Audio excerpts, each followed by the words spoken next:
प्रिय आइए यहोशू की पुस्तक 3 अध्याय 5वें वचन को हम सब मिलकर पढ़ेंगे।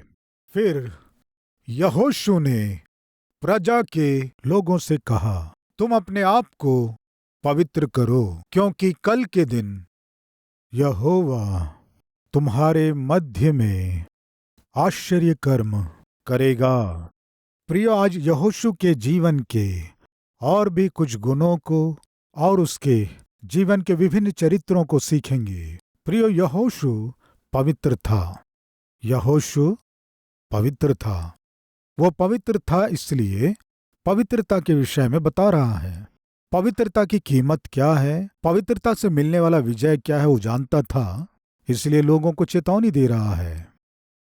3 अध्याय के 5वें वचन में एक सुंदर बात को हमने देखा। यहोशू अपनी प्रजा से क्या कह रहा है, जानते हैं?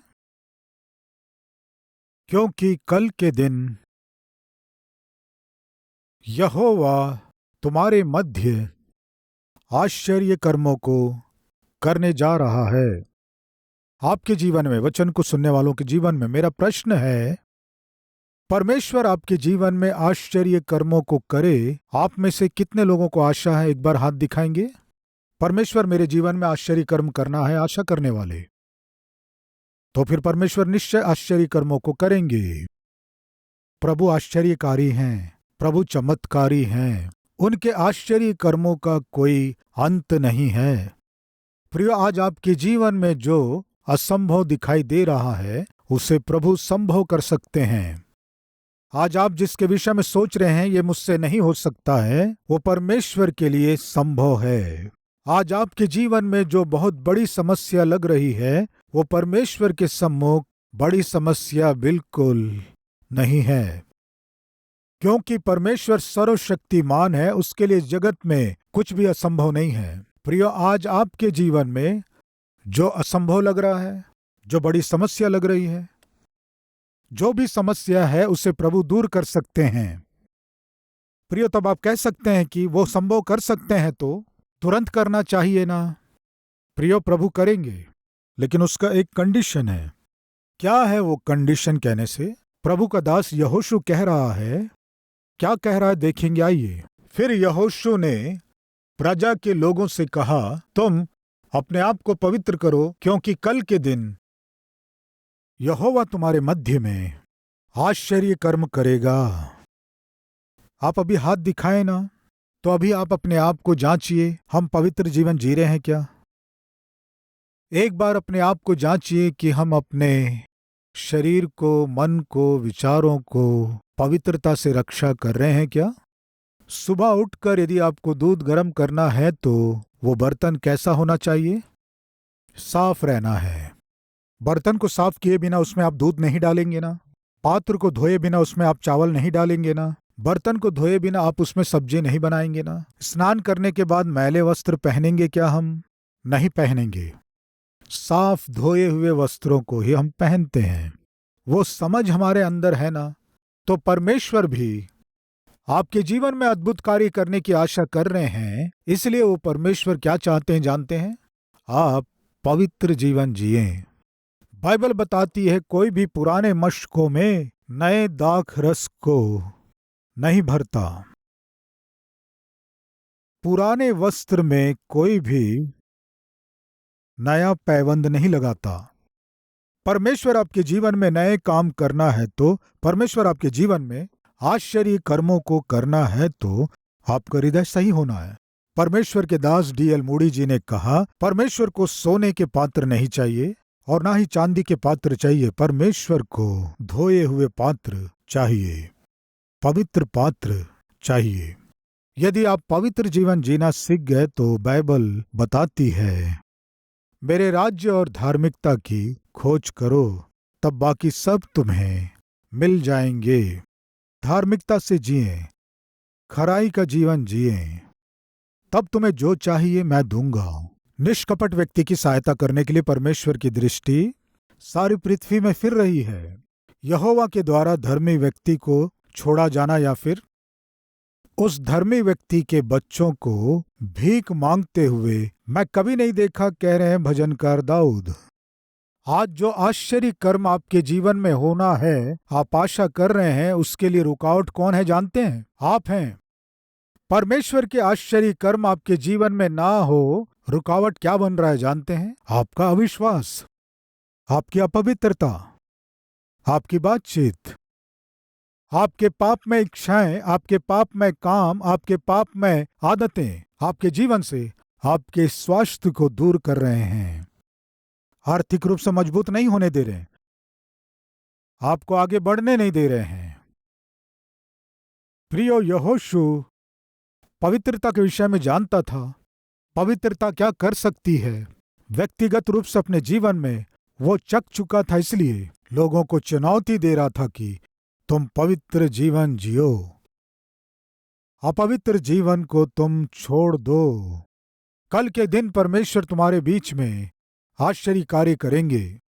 यदि हम अपने हृदय को सही नहीं करेंगे तो, अगर हम अपने जीवन को सही नहीं करेंगे तो, परमेश्वर जिन्हें मना कर रहे हैं, जिन्हें गलत कह रहे हैं, उन्हें यदि हम अपने जीवन में रहने देंगे तो क्या होगा, इसे भी मैं आपसे बांटना चाहता हूं। आपके बीच परमेश्वर आश्चर्य कर्मों को करना चाहते हैं, इसलिए तुम अपने आप को पवित्र कर लो। इस तरह बोले, यानी हमारे जीवन में आश्चर्य कर्म होना है तो हमारा हृदय अच्छा होना है। प्रियो, हम बाइबल में देखते हैं यहोवा का हाथ ऐसा छोटा नहीं हुआ है। यशायाह नबी की पुस्तक 59वां अध्याय 1 वचन। सुनो, यहोवा का हाथ ऐसा छोटा नहीं हो गया कि उद्धार ना कर सके, ना वो ऐसा बहिरा हो गया है कि सुन ना सके, परंतु तुम्हारे अधर्म के कामों ने तुमको तुम्हारे परमेश्वर से अलग कर दिया है। क्या लिखा है? अलग कर दिया है। यदि आप प्रार्थना कर रहे हैं और उत्तर नहीं मिल रहा है तो इसका मतलब है आप में कोई ऐसा पाप है जिन्हें आपने माना नहीं और छोड़ा नहीं है। यदि आप क्लेश में हैं, कष्टों में हैं और परमेश्वर आपको बचा नहीं रहे हैं तो ये परमेश्वर की गलती नहीं है। परमेश्वर उद्धार ना कर सके, उसके हाथ छोटे नहीं हो गए हैं, लेकिन तुम्हारे पाप ही तुमको तुम्हारे परमेश्वर से अलग कर दिया है। परमेश्वर जो आश्चर्य कर्म आपके जीवन में करना चाहते हैं, उसके लिए आपके पाप रुकावट बन गए हैं। आपके पाप के कारण ही उत्तर को आप देख नहीं पा रहे हैं। आपके पाप के कारण ही आश्चर्य कर्मों को नहीं देख पा रहे हैं। आपके पाप के कारण ही परमेश्वर के उत्तम योजनाओं को नहीं पा सक रहे हैं। आपके पाप के कारण ही आप आगे नहीं बढ़ सक रहे हैं, मंजिल तक नहीं पहुंच सक रहे हैं। उदाहरण बताता हूं, सुनिए। परमेश्वर यहोशू से बोले, तुम सबको मिलकर यरीहो नगर को अपने वश में करना है, उसे नाश कर देना है, उसको जला देना है। लेकिन सुनो, वो अपवित्र नगर है, वहां किसी चीज को नहीं छूना है, और उसी समय सोना और चांदी को मेरे भवन में लेकर आना। देखेंगे, आइए 6वां अध्याय 18 से। और तुम अर्पण की हुई वस्तुओं से सावधानी से अपने आप को अलग रखो, ऐसा ना हो कि अर्पण की वस्तु ठहरा कर बाद में उसे अर्पण की वस्तु में से कुछ ले लो और इस प्रकार इजरायली छावनी को भ्रष्ट करके उसे कष्ट में डाल दो। सब चांदी, सोना और जो पात्र पीतल और लोहे के हैं वे यहोवा के लिए पवित्र हैं और उसी के भंडार में रखे जाएं। ये यरीहो शहर के विषय में लिखी गई बात है। 17 वचन को देखिए। और नगर और जो कुछ उसमें है यहोवा के लिए अर्पण की वस्तु ठहरेगी। प्रियो, यरीहो शहर श्रापित था, उसे नाश करने जा रहे हैं, और उसी समय चांदी और सोना वो यहोवा का है, उन्हें लाकर यहोवा के भंडार में, यहोवा के भवन के भंडार में रख दो। ये परमेश्वर की बहुत ही स्पष्ट आज्ञा थी। ये सारी बातें बताने के बाद 7वें अध्याय में हम देखते हैं, मैं पढ़ रहा हूं 4 वचन से। इसलिए कोई 3000 पुरुष वहां गए, परंतु एक के रहने वालों के सामने से भाग गए। तब एक के रहने वालों ने उनमें से कोई 36 पुरुष मार डाले और अपने फाटक से शबारीम तक उनका पीछा करके उतराई में उनको मारते गए। तब लोगों का मन पिघलकर जल सा बन गया। तब यहोशू ने अपने वस्त्र फाड़े और वह और इजरायली वृद्ध लोग यहोवा के संदूक के सामने मुंह के बल गिरकर पृथ्वी पर सांझ तक पड़े रहे और उन्होंने अपने अपने सिर पर धूल डाली। और यहोशू ने कहा, हाय प्रभु यहोवा, तू अपनी इस प्रजा को यरदन पार क्यों ले आया? प्रियो सुनिए, परमेश्वर ने यहोशू से कहा, तेरे आगे कोई खड़े नहीं हो सकेगा। तू जहां कदम रखेगा वो स्थान मैं तुझे दे दूंगा। तेरे आगे कोई ठहर नहीं पाएगा। इतने स्पष्ट रूप से परमेश्वर वचन देने से यहोशू और उसके सैनिक ए नगर को जब गए, वहां वे हार गए। जो गए थे उनमें से 36 सैनिक मार दिए गए। ये देखकर यहोशू और वहां के वृद्ध लोग परमेश्वर के सम्मुख घुटने टेककर रोए, विलाप किए। मेरे आगे कोई ठहर नहीं सकता बोले, क्या है ये? यरदन पार करके हम आ गए, शत्रु के हाथों हार गए। क्यों ऐसे हुआ? क्यों हमें हारना पड़ा? क्यों हम उनके आगे खड़े नहीं हो सके? क्यों हम में से बहुतों को अपनी जान गंवानी पड़ी? अभी क्या हो रहा है? ये कहकर जब यहोशू परमेश्वर के सम्मुख रो रहा था, तब परमेश्वर ने कहा, 10 वचन से देखेंगे। यहोवा ने यहोशू से कहा, उठ, खड़ा हो जा। तू क्यों इस भांति मुंह के बल पृथ्वी पर पड़ा है? इस्राएलियों ने पाप किया है और जो वाचा मैंने उनसे अपने साथ बांधी थी उसको उन्होंने तोड़ दिया है। उन्होंने अर्पण की वस्तुओं में से ले लिया, वरन चोरी भी की और छल करके उसको अपने सामान में रख लिया है। इस कारण इजरायली अपने शत्रुओं के सामने खड़े नहीं रह सकते। वे अपने शत्रुओं को पीठ दिखाते हैं, इसलिए कि वे आप अर्पण की वस्तु बन गए हैं। और यदि तुम अपने मध्य में से अर्पण की वस्तु का सत्यानाश न कर डालोगे, तो मैं आगे को तुम्हारे संग नहीं रहूंगा। यदि मैं तुम्हारे संग रहना है तो तुम्हारे संग पाप में काम करने वाले लोग नहीं रहना है। यदि तुम चाहते हो कि मैं तुम्हें सफल करूं, तो तुम्हारे संग पाप में काम करने वाले नहीं रहना है। तुम्हारे आगे शत्रु ठहर ना सके, भाग जाना है तो तुम्हें पवित्र जीवन जीना है। लेकिन क्या हुआ? इजरायली लोग पाप किए। श्रापित काम को या जिसे मैंने मना किया उसे वे लोग किए। इसलिए ये हार, इसलिए तुम्हारा ये अपमान, इसलिए तुम में ये मृत्यु। तुम मेरी बात नहीं सुने।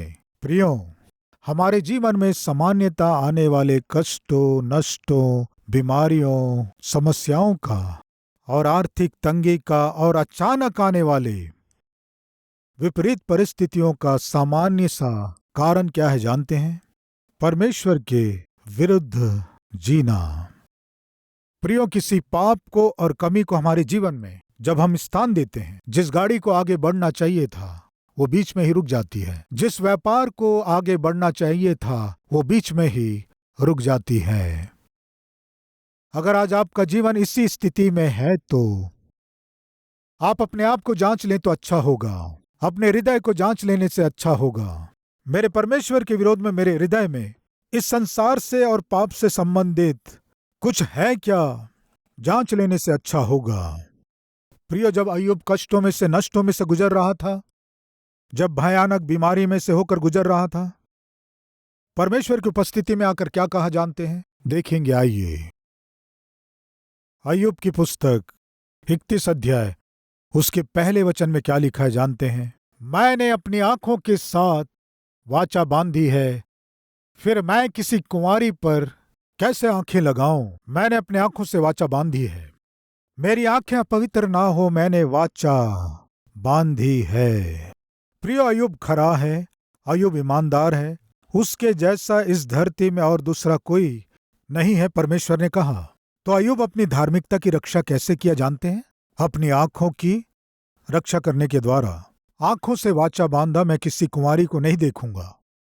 आज बहुत से लोगों की कमी है आंखों में कामुकता। पिछले दिनों एक व्यक्ति ने गवाही दिया, वो जिसे भी देखता था, चाहे रिश्तेदार हों, चाहे पड़ोसी हों, उन्हें बुरी नजर से वो देखता था। उम्र से कोई संबंध नहीं था, रिश्ते से कोई संबंध नहीं था, कामुकता से भरा हुआ व्यवहार वो व्यक्ति किया करता था। कारण यह है कि उसकी आंखें कामुकता से भरी हुई थीं। प्रिय, आप धार्मिकता से जीना चाहते हैं क्या? तो फिर आप अपनी आंखों को पवित्र रखिए। बाइबल बताती है शरीर का दिया आंख है, इसलिए यदि तेरी आंख निर्मल हो तो तेरा सारा शरीर भी उजियाला होगा। अय्यूब जब कष्टों में से, दुखों में से, परेशानियों में से गुजर रहा था, उसने अपने हृदय से क्या प्रार्थना किया जानते हैं? देखेंगे, आइए। 13वां अध्याय 23वां वचन। अय्यूब 13वां अध्याय 23वां वचन।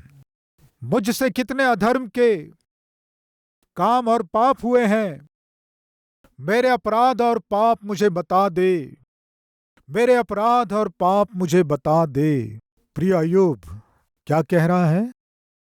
पिता, भयानक रोग से गुजर रहा हूं, किसी को भी बता नहीं सकता, इससे दुख से गुजर रहा हूं, और उसी समय मैं अपने मन को भी जांच रहा हूं। मेरे अपराध क्या है? मेरी अपवित्रता क्या है? मेरे पाप क्या है? मुझे बता, मैं सही कर लूंगा। प्रियो, जब क्लेशों से गुजरते हैं, बेरोजगारी में से गुजरते हैं, उत्तर नहीं मिलने की परिस्थिति में से गुजरते हैं, तो ऐसे समय में हर एक जन को क्या करना जानते हैं? मन को जांचना है। अपने मन को आप जांचिए। परमेश्वर और आपके बीच में रुकावट क्या है जानिए। प्रियो, यहोशू कह रहा है परमेश्वर कल तुम्हारे बीच में आश्चर्य कर्मों को करने जा रहे हैं, इसलिए आज तुम अपने आप को पवित्र करो।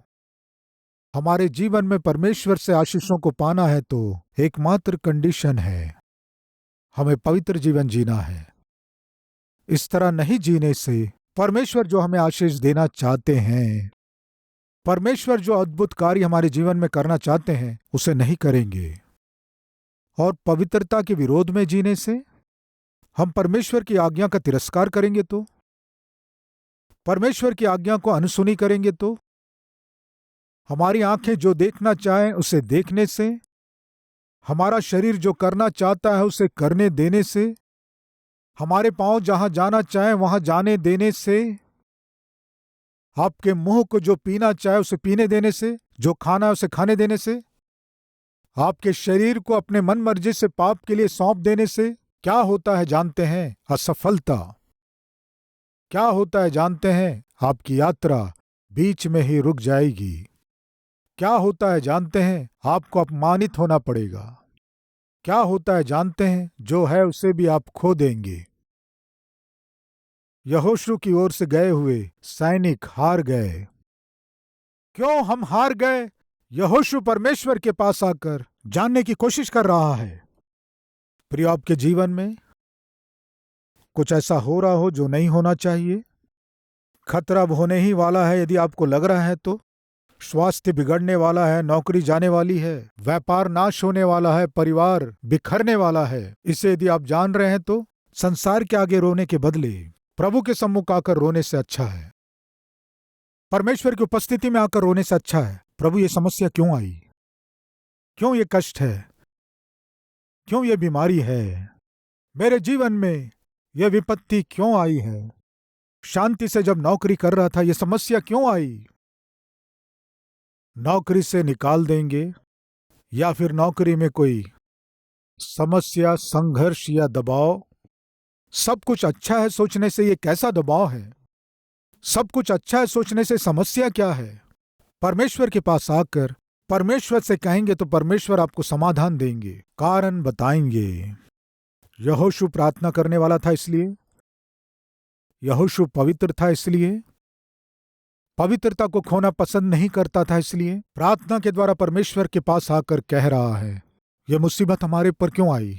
तब परमेश्वर कह रहे हैं, पाप किए हैं। क्या है वो पाप? किसने उस पाप को किया है? इस तरह यहोशू परमेश्वर से पूछने से परमेश्वर प्रकट किए। यहोशू की पुस्तक 7वां अध्याय 18वें वचन से। तब उसने उसके घराने के एक एक पुरुष को समीप खड़ा किया और यहूदा गोत्र का आकान, जो जेरह वंशी जब्दी का पोता और कर्मी का पुत्र था, पकड़ा गया। तब यहोशू आकान से कहने लगा, हे मेरे बेटे, इज़राइल के परमेश्वर यहोवा का आदर कर और उसके आगे अंगीकार कर, और जो कुछ तूने किया है वह मुझे बता दे और मुझसे कुछ मत छिपा। आकान ने यहोशू को उत्तर दिया, सचमुच मैंने इस्राएल के परमेश्वर यहोवा के विरुद्ध पाप किया है, और इस प्रकार मैंने किया है कि जब मुझे लूट में शिनार देश का एक सुंदर ओढ़ना और 200 शक्केम चांदी और 50 शक्केम सोने की एक ईंट देख पड़ी, तब मैंने उनका लालच करके उन्हें रख लिया। वे मेरे डेरे के भीतर भूमि में गड़े हैं और सबके नीचे चांदी है। चांदी और सोने को मेरे भवन के भंडार में रखना है। परमेश्वर ने निश्चय पहले ही कह दिया, चांदी और सोना मेरे मंदिर में या मेरे भंडार में लेकर आओ। वो तुम्हारे पास नहीं रहना है, वो मेरा है, वो मुझसे संबंधित है। जो परमेश्वर का था उसे आकान ने छिपा लिया। जो परमेश्वर का था उस पर आकान लालच करके उसे अपने तंबू पर छिपा लिया। फलस्वरूप आकान दंड पाने वाला है। वो दंड क्या है कहने से देखिए क्या लिखा है 24वें वचन से, तब सब इज़राइलियों समेत यहोशू जेरह वंशी आकान को और उस चांदी और ओढ़ने और सोने की ईंट को और उसके बेटे बेटियों को और उसके बैलों गधों और भेड़ बकरियों को और उसके डेरे को, अर्थात जो कुछ उसका था, उन सब को आकोर नामक तराई में ले गया। तब यहोशू ने उससे कहा, तूने हमें क्यों कष्ट दिया है? आज के दिन यहोवा तुझी को कष्ट देगा। तब सब इज़राइलियों ने उस पर पथराव किया। आकान का किया गया पाप उसके परिवार के लिए नाश लेकर आया। आकान के किए गए पाप के कारण पूरे परिवार को नाश होना पड़ा। आकान सोचा मेरी की गई चोरी बाहर प्रकट नहीं होगी। आकान बड़ी बुद्धिमानी से उसने जो चोरी करके लाया था उसे अपने तंबू की भूमि में छिपा दिया। वो सोचा ये बाहर प्रकट नहीं होगा। प्रियो, बहुत से लोग पाप करने के बाद ये सोचते हैं कि ये बाहर प्रकट नहीं होगा। प्रियो, बिल्ली भी जब रसोई घर में जाकर दूध पीती है तब वो सोचती है कि मुझे कोई भी नहीं देख रहे हैं। आज इस वचन को सुनने वाले भाई और बहन, आपके करने वाले पापमय काम आपके पति नहीं देख रहे होंगे, आपकी पत्नी नहीं देख रही होगी, आपके माता पिता नहीं देख रहे होंगे, लेकिन सब कुछ देखने वाला परमेश्वर है और उसका नाम प्रभु यीशु मसीह है। आप मनुष्यों को धोखा दे सकते हैं, उनकी आंखों को धोखा दे सकते हैं, लेकिन परमेश्वर की आंखों को धोखा देना किसी भी मनुष्य से संभव नहीं है। इसलिए प्रिय भाई और बहन, इस संदेश को सुनने के बाद आप अपने जीवन को यदि पवित्र करके प्रभु को सौंपेंगे तो आप निश्चय आशीष पाएंगे।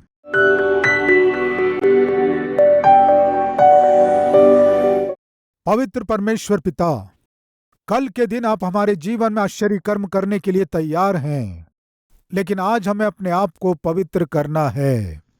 यदि हम अपने आप को पवित्र करेंगे तो आप हमारे जीवन में आश्चर्य कर्म करने के लिए तैयार हैं।